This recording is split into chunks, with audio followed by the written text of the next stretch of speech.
산상수훈의 한 자락입니다. 5장부터 6장까지가 우리 산상수훈이라고 그러는데 그 한 중간쯤에 우리 6장의 마지막 부분을 보게 되는데 6장 25절로부터 시작되는 메시지가 마지막 절까지 한 단어로 계속 반복되죠. 염려하지 말라. 염려라는 단어로 가득 차 있습니다.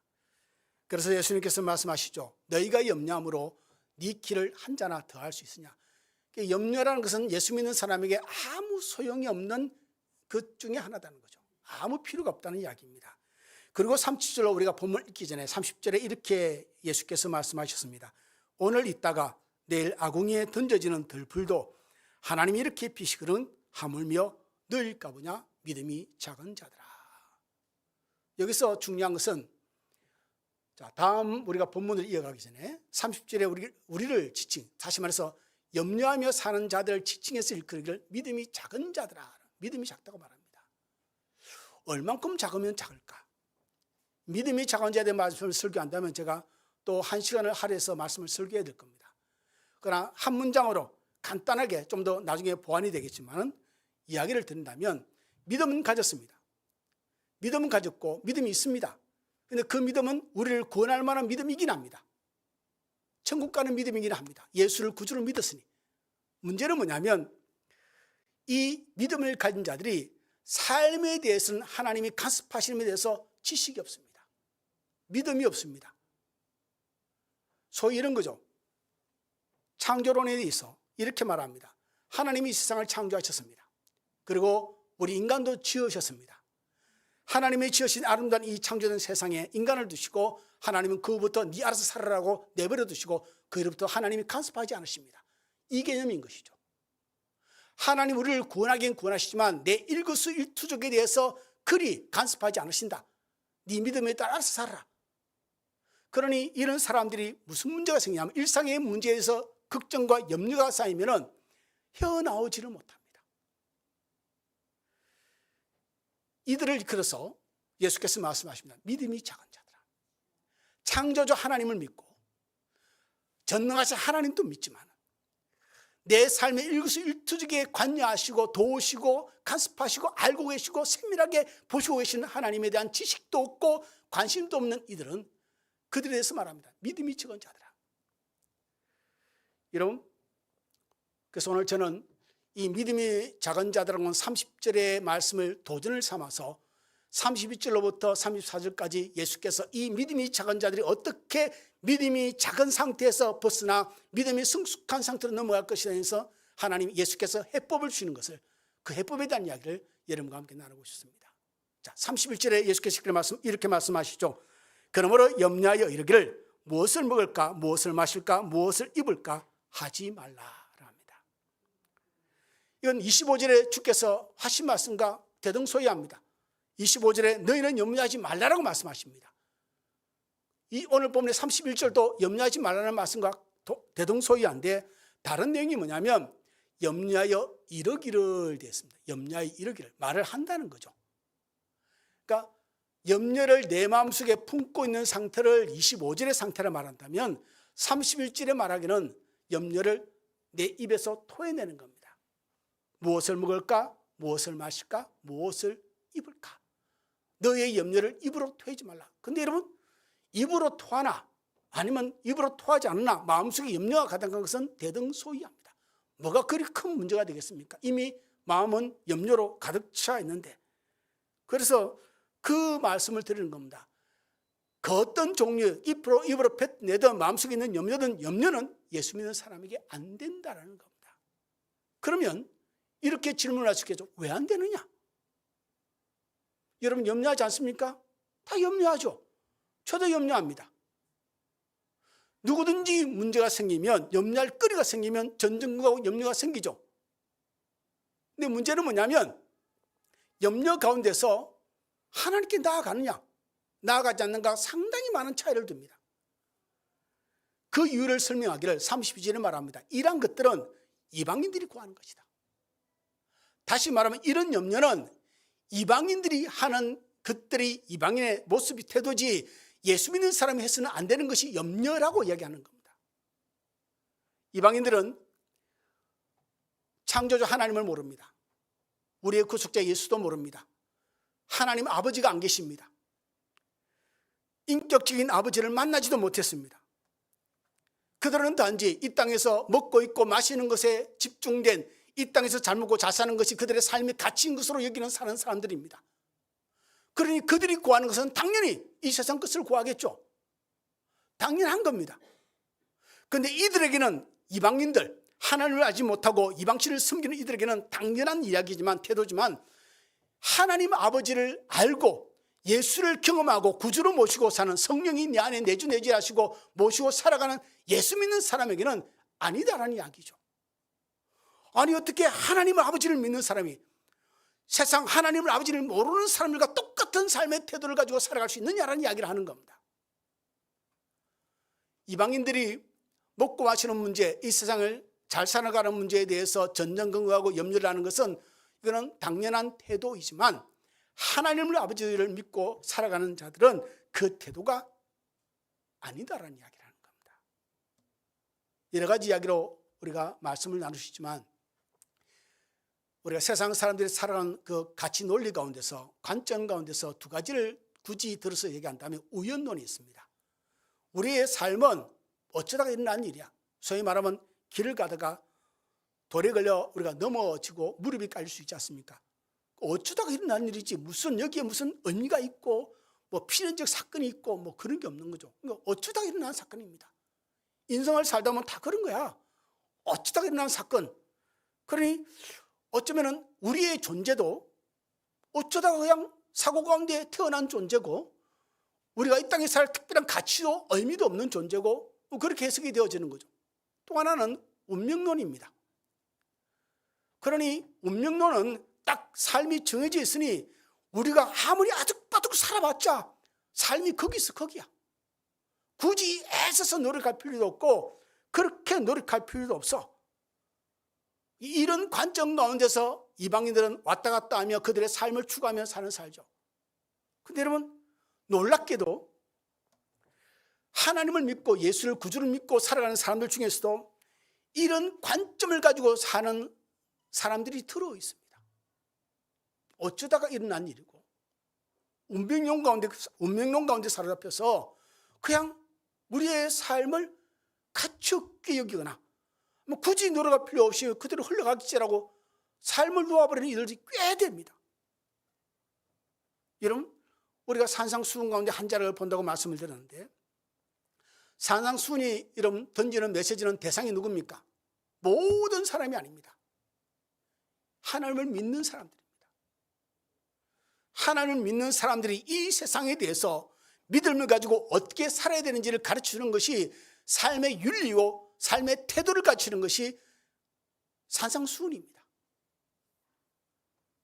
32절에 보면은 이방인들이 구하는 것에 대해서 성경은 뭐라고 설명하고 있죠? 이 모든 것이 너에게 있어야 할 줄을 하나님 아버지께서 이미 아신다고 이야기합니다. 그런데 우리는 이 하나님이 아시는 것을 우리의 삶의 최고의 목숨을 걸만한 것으로 놓아두고 그렇게 살아가는 삶의 태도를 가지는 것은 이방인들과 똑같지 않느냐? 하나님 없는 인생과 똑같지 않느냐? 여러분, 이 말의 32절의 의미가 있는 게요, 이게 염려를 벗어나서 염려를 이기는 한 단계로 나아가는 성숙의 단계의 첫걸음입니다. 32절에 뭐라고 그랬죠, 여러분? 이 모든 것이 너에게 있어야 할 줄을 하나님 아버지께서 아시나니라. God knows you. 하나님이 여러분들을 아신다는 거죠. 이방인들은 하나님을 모르고 하나님이 그러한 마음도 있는 것도 모릅니다. 우리는 하나님을 압니다. 그 하나님은 나를 위해서 자기의 독생자 예수를 이 땅에 죽기까지 내어주신 우리를 사랑하시는 하나님이십니다. 그 하나님이 내가 염려하는 그 내용이 어떤 염려의 내용이며 어떤 고난이 있고 고통이 있고 눈물이 있고 서름이 있는 줄 하나님은 다 아신다는 것이죠. 이 하나님을 좀 알라는 이야기를 하는 겁니다. 이 하나님을 알지 못하니 지식이 없으니 또한 마음이 없으니 그 하나님을 찾지 않는 것이고 그냥 내 마음이 흘러가는 대로 염려 가운데 내 인생을 던져 놓아버리는 삶을 사는 것이죠. 하나님 말씀하십니다. 이방인처럼 너 인생을 그렇게 살지 말라. 너에게는 하나님이 계시지 않느냐? 너를 창조하실 뿐만 아니라 너를 구원하시고 독생자를 내어주신 그 사랑하시는 하나님이 계시지 않느냐. 하나님께 나오라는 거죠. 하나님을 찾으라는 겁니다. 이런 마가복음 4장 40절에 보면은, 4장의 후반부에 보면은 배를 타고 가다가 제 아들이 풍랑을 만납니다. 예수는 배 안에서 주무시고 계시죠. 나중에 예수는 깨어나셔서 제 아들에게 4장 40절에 이렇게 말씀하십니다. 너희에게 어찌 믿음이 없느냐. 저는 그 문제를 제 아들에게 믿음이 없다라고는 보지는 않습니다. 믿음이 있다라고 봅니다. 우리들처럼. 우리도 믿음이 있지만 염려 가운데 빠져서 허덕여서 세어나지 못하는 인생을 살 때가 있지 않습니까? 믿음이 없는 게 아닙니다. 믿음이 있긴 있습니다. 그런데 제 아들도 믿음이 있긴 있는데 그 풍랑을 감당하는 믿음이 없는 거죠.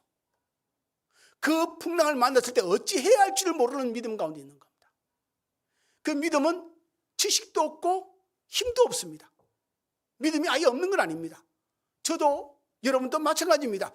믿음이 없어서, 믿음이 아예 하나도 없어서 우리가 염려 가운데 빠지고 전전긍긍하며 나는 죽었다 끝났다라는 삶을 사느냐면 믿음이 있긴 있는데 내가 만나는 문제를 감당하는 지식이 없고 믿음이 없습니다.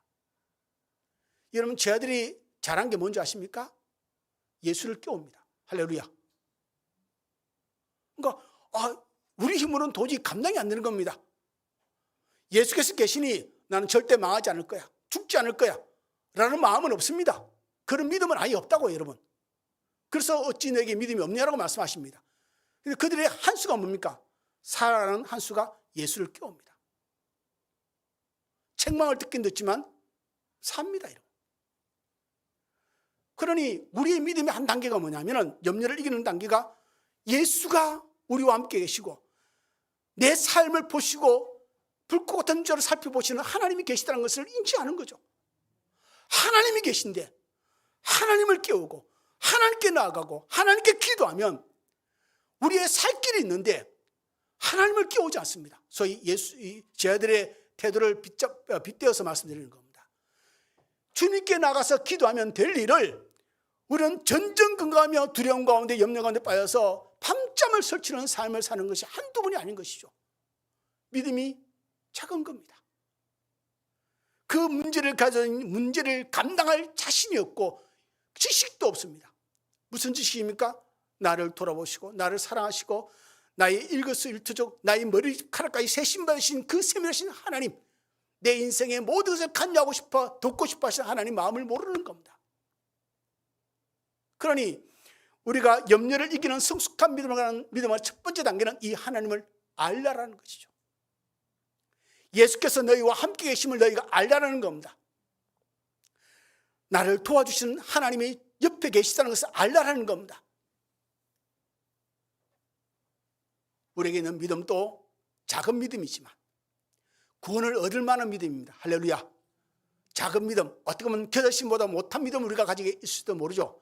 근데 그 믿음도 우리를 구원할 만한 믿음이고, 또한 이 믿음이 주께서 바라보시기에는 자라도록, 예수를 아는 지식까지 자라도록 부름받은 믿음입니다. 그리고 우리의 태도는 뭐냐면 이 작은 믿음이지만 예수를 더욱더 알아가는 믿음으로 자라가기 위해서 신경을 써야 할 믿음의 소망을 가지고 살아야 되는 것이죠. 이어서 예수께서는 33절의 두 번째 해법을 우리에게 내어주십니다. 너희는 먼저 그의 나라와 그 의를 구하라. 그리하면 이 모든 것을 너희에게 더하여 주시리라. 할렐루야. 이 말씀에서 가장 중요한 말씀은 뭐냐면 priority, 먼저입니다. 먼저. 예수께서 지금 여러분들이 문장을 잘 이해해야 되는데, 예수께서 지금 문제를 삼는 것이 너희가 무엇을 입을까, 무엇을 마실까, 무엇을 먹을까 염려하는 것을, 구하는 것을 문제 삼지 않습니다. 예수께서 문제를 삼는 것은 너희가 그것을 구할 수도 있지만 그것이 너희의 삶의 우선순위의 맨 앞에 나와 있어서는 안 된다는 것을 책망합니다. 우리 오늘 6장을 보는데 6장 전반부에 보면 예수께서 우리에게 기도할 내용을 주기도문을 가르쳐 주십니다. 주기도문을 가르쳐 주시는데 그 가운데 일용할 양식을 주시옵소서라는 기도문이 있습니다. 일용할 양식을 위해서 구하는 것 no problem, 아무 문제가 없습니다. 우리의 자식을 위해서 기도하고 내 남편을 위해서, 내 아내를 위해서, 내 사업을 위해서, 내 직장을 위해서, 내 건강을 위해서 당연히 기도하는 것도 아무 문제가 없습니다. 주께서 문제 삼지 않습니다. 문제는 그것에 목숨 걸고 구하는 거죠. 그게 전부인 것 양 내가 구하는 것이죠. 여러분 6장에 보면은 10절 11절에 예수께서 기도문을 가르치는데 이렇게 기도를 가르쳐 주십니다. 나라가 임하시오며 뜻이 하늘에서 이루어진 것 같이 땅에서도 이루어지이다. 오늘 우리에게 일용할 양식을 주옵시고. 프라이어리티, 우선순위입니다. 너희가 먹고 마시는 문제, 너희의 삶의 문제, 필요에 대해 필요가 너희의 가장 앞에 두고 너희가 삶을 살아가느냐, 하나님 나라와 뜻을 구하고 의를 구하는 것이 너희 앞이냐. 이것이 우리의 삶이 완전히 달라지는 것이죠. 하나님 나라와 의도 생각하지만 우리의 삶의 가치가 먹고 마시는 문제가 앞에 있으면 예수께서 하시는 말씀이 맞는 거죠. 이방인들이 구하는 것이라. 이방인들도 너와 똑같은 가치를 가지고 세상을 살아간다는 것이죠.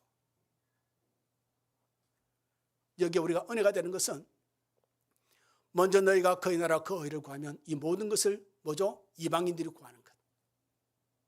그것도 하나님께서 더하여 주실 것이다. 만약 우리가 물질을 쫓아가는 믿음의 삶, 세상의 삶을 산다면, 세상의 성공만을 우리의 삶의 화두로 삼고 목적으로 삼고 살아간다면 이방인과 똑같다는 이야기를 예수께서 하시는 겁니다. 너희에게 믿음이 무슨 필요가 있고 하나님이 무슨 필요가 있겠냐라는 이야기를 하시는 것이죠. 책망 이야기이기도 합니다. 여러분 17세기 때 여러분들이 알고 있는 청교도인들, 퀘이커 교도들도 그들은 대단한 믿음의 삶을 살았던 사람들입니다. 그들은 오직 하나님 나라와 의를 위해서 삶을 드리며 살았습니다. 그들의 모든 삶의 가치가 무엇을 하든지 하나님이 항상 앞에 두고 살았습니다. 평생을요. 그게 자식에게도 철저하게 그것을 가르쳤고 그 자식이 자랐어도 부모와 똑같이 그렇게 성결의 삶, 거룩한 삶, 정직의 삶, 오직 말씀 중심의 삶을 살았습니다. 그러다 보니 그들은 하나님이 공급하시는 공급의 은혜를 경험하며 살았습니다. 놀라운 건 뭔지 아십니까? 그들에게 하나님께는 감당할 수 없는 놀라운 부와 축복 따라가십니다. 여러분 미국을 이룬 나라가 누구죠 여러분? 청교도인들입니다. 미국을 세운 사람들이 청교도인들입니다. 오직 복음을 위해서 그들이 복음 때문에 복음으로 살아갈 수 있는 땅을 찾기 위해서 간 곳이 바로 미국 땅이었던 것이죠. 오늘 이 시간 2000년 전에 말씀하신 예수의 말씀을 기억하고 우리가 생각할 때 이 시대를 살아가고 있는 모든 그리스도인이 우리가 한번 이 음성을 들을 필요가 있겠습니다. 너희는 하나님을 아는 자들이 아니냐, 너희는 하나님을 믿는 자들이 아니냐, 어찌 그럼에도 불구하고 하나님을 전혀 모르는 이방인처럼 삶의 가치를 두고 살아가느냐. 이것이 오늘 우리에게 던져지는 하나님 메시지인 줄 믿습니다. 여러분 만약에 예수 믿는 사람들이 삶을 살다 보면 경제적 어려움이 다가오죠. 작은 경제적 파도가 닥치고 엄습할 때 정말 소리 지르며 죽겠다라고 외치는 하나님의 백성을 하나님이 보신다면 어떤 마음일까? 병이 들어서 삶이 너무너무 힘든데 이제 나는 죽겠다, 절망이다, 끝났다 라고 좌절 가운데 빠지는 하나님의 자녀를 보는 하나님의 마음은 어떻겠느냐? 우리가 한번 고민해야 될 부분입니다. 생각해야 되죠. 생각해야 됩니다. 하루 종일 먹고 사는 문제에만 전전긍긍하고 거기에 가치를 두고 조금만 형편이 나아지면 너무너무 기쁘고 형편이 조금 어려워지면 죽을 것 같고, 이것이 어찌 하나님을 믿는 백성의 삶을 대하는 태도이겠습니까? 산상순이 보여지는 삶의 태도는 분명합니다. 세상에 어둠이 있지만 너희는 빛으로 살아라. 할렐루야. 세상이 썩었지만 너희는 소금으로 살아야 한다. 이것이 산상순의 가르침입니다. 사도 바울은 고린도후서 4장 17절 18절에서 이렇게 고백합니다. 우리가 잠시 받는 환난에 경한 것이 지극히 크고 영원한 영광에 중한 것을 우리에게 이루게 함이니 우리가 주목하는 것은 보이는 것이 아니요 보이지 않는 것이니 보이는 것은 잠깐이요 보이지 않는 것은 영원합니다. 이걸 오늘 본문으로 가져와서 해석을 하고 직역을 시킨다면 우리가 하나님 나라를, 하나님 나라의 그 4차원의 세계를 우리가 보지 못한다면 보이는 세계에 집중하겠죠. 3차원의 세계, 우리가 살아가는 이 세계는 3차원의 세계입니다. 여기에 집중하겠죠. 당연하죠. 4차원을 모르고 하나님 나라를 모르니, 근데 우리의 눈이 열려서 하나님 나라를 보게 되고 하나님의 가치를 보게 된다면 이 땅을 사는 우리의 삶의 터는 당연히 달라져야 되겠죠. 그 이야기를 하는 겁니다. 너희가 하나님 나라를 알지 않느냐? 그 의를 알지 않느냐? 하나님의 사랑을 알지 않느냐? 예수의 권한과 죽음과 부활과 그 영광을 알지 않느냐? 그러니 그 은혜를 받은 자로서 너희가 이방과 똑같은 예전처럼 살아가는 것은 넌센스, 말이 안 된다는 이야기를 하는 겁니다. 그래서 34절로 넘어가서 이야기를 한번 마무리 지어보겠습니다. 그러므로 내일을 염려하지 말라. 내일은 내일이 염려할 것이요 한날의 괴로움은 그날로 족하니라. 하나님 나라와 의를 구하고 살아가는 자는 아직 다가오지 않은 내일까지 그리 전전감에 살 필요가 없다는 겁니다. 내일은 하나님의 날이니 우리에게 주신 이 날을 족하며 살아. 내일은 또 하나님이 내일을 우리에게 감당케 하실 것이고, 그러니 염려할 필요가 없다는 겁니다. 염려는 하나님의 백성들이 취해야 할 태도도 아니고 마음도 아니라는 겁니다. 여전히 우리가 믿음이 연약하고 믿음이 작아서 우리가 염려를 빠져나오지 못하는 경우도 있고, 잠시 믿음에 들어서 흔들리지만 곧 벗어나기도 합니다. 믿음의 수준과 태도에 따라서. 그래서 오늘 본문에 예수께서 말씀하십니다. 염려에 매여 하루를 다 보내지 말고, 염려에 붙들려 한 달을 보내지 말고, 염려에 붙들려 1년을 보내지 말고 너희가 하나님을 기억해라. 너를 사랑하시고 너와 함께 계시고 너를 모든 것을 알고 계시는 하나님을 기억해라. 그분은 always stand by. 그분은 항상 준비가 되어 있다. 너희가 나에게 다가와 내게 구하면 너희의 기도를 내가 들을 것이요. 할렐루야. 그렇죠? 주님이 배에 고물을 이런 베개로 삼고 주무시고 계시는데 제 아들이 예수를 깨웁니다. 예수께서 나십니다. 그리고 책망하십니다. 너희의 믿음이 어디 있느냐? 그러나 주께서 하시는 일이 뭡니까? 풍랑을 잠잠케 하십니다. 우리의 믿음이 한 걸음 더 나아가는 수준에 이르는 것이죠. 그때 여러분 영어 성경에 뭐라고 되어 있냐면 이렇게 제 아들이 뭐냐면 Who is this? 놀랍니다. 하나님을 경험하는 거죠.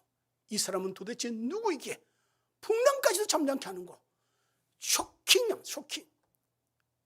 또 다른 하나님을 경험하는 것이죠. 저와 여러분의 삶에 이 은혜가 있기를 간절히 소망합니다.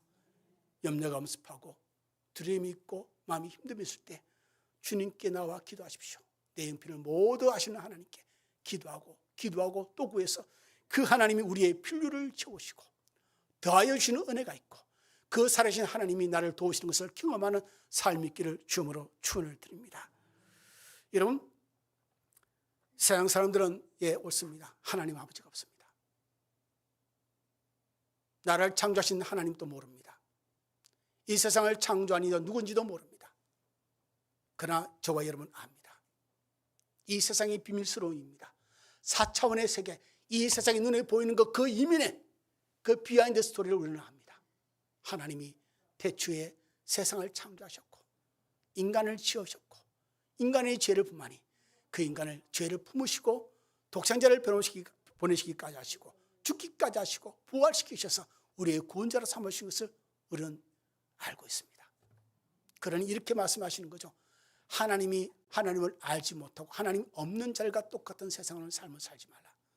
여러분, 우리는 이 말씀을 들어도 오늘 이 주일날 이 말씀을 듣고도 우리는 세상 나가면 또 건망증이 생깁니다. 아마 괴문을 나서는 순간 아마 90%는 잊어버릴지도 모르겠습니다. 그리고 직장생활 하면서 또 세상 나가서 가정에 나가서 또 우리는 문제가 생기면 아주 automatically 그냥 자연스럽게 그냥 염려에 찌들어서 또 어찌할 뻔을 모르고 밤잠을 지새울지도 모르겠습니다. 그게 우리의 수준일지도 모르겠습니다. 믿음의 수준이요. 그럴 때 여러분 기억해내십시오. 하나님이 계신 것을, 나의 구원자가 계심을. 그래야 나는 이 작은 믿음에서 자라서 성숙한 믿음으로 갈 수 있고 나를 옥죄이는 나를 고통스럽고 눈물 나게 만드는 이 염려를 이기는 수준으로 믿음으로 성장시켜 나갈 수가 있습니다. 말씀드렸죠. 여러분 17세기의 청교도인들은요 철저했습니다. 타협이 없었습니다. 퀘이커 교들도 마찬가지입니다. 많은 세상의 유혹이 있었고 사람들이 흉을 보고 공격을 해왔습니다. 개의치 않았습니다. 왜? 그들은 그들이 가야 할 길을 알았습니다. 어떤 태도로 하나님을 바라봐야 되고 어떤 태도로 세상을 보며 살아야 할지를 그들은 너무너무 잘 알았습니다. 여러분, 오늘 본문을 정리해 봅시다. 제가 기대한 것은 이겁니다. 제가 기대한 것은 오늘 말씀을 들으면서 첫 번째, 염려에 붙들려 있는 내 자신을 발견하는 겁니다. 아직도 염려를 붙들고 있고 벗어나지 못하고 있는 작은 믿음과 내 머물러 있는 나를 마주해야 하는 겁니다. 두 번째, 이 염려를 벗어나는 길을 새롭게 찾는 겁니다. 그래, 그렇지, 내게 하나님이 계시지. 나를 사랑하시는 주님이 계시지. 피 흘려 죽기까지 하신 나의 주님이 계시지. 이것을 찾는 겁니다. 그리고 우리가 한 걸음 더 나가, 그래, 나는 세상 삶과 같이 염려를 붙들려 살아가는 존재가 아니라 하나님 나라 의를 위해서 살아가야 할 그런 가치를 가진 하나님의 백성이지. 이렇게 나아가기를 저는 소망합니다. 이 단계를 거쳐서 이제는 점차 염려를 벗어나 염려를 이기는 성숙한 믿음으로 여러분의 신앙이 나아가기를 소망합니다.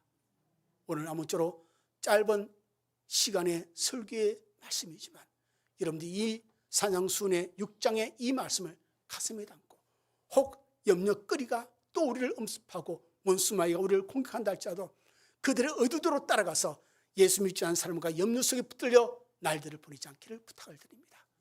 말씀을 기억하고 주님을 기억하고 한 걸음 더 그에 먼저 나라와 의를 구하는 성숙한 신앙으로 나아가는 저와 여러분 되기를 주님으로 축원을 드립니다.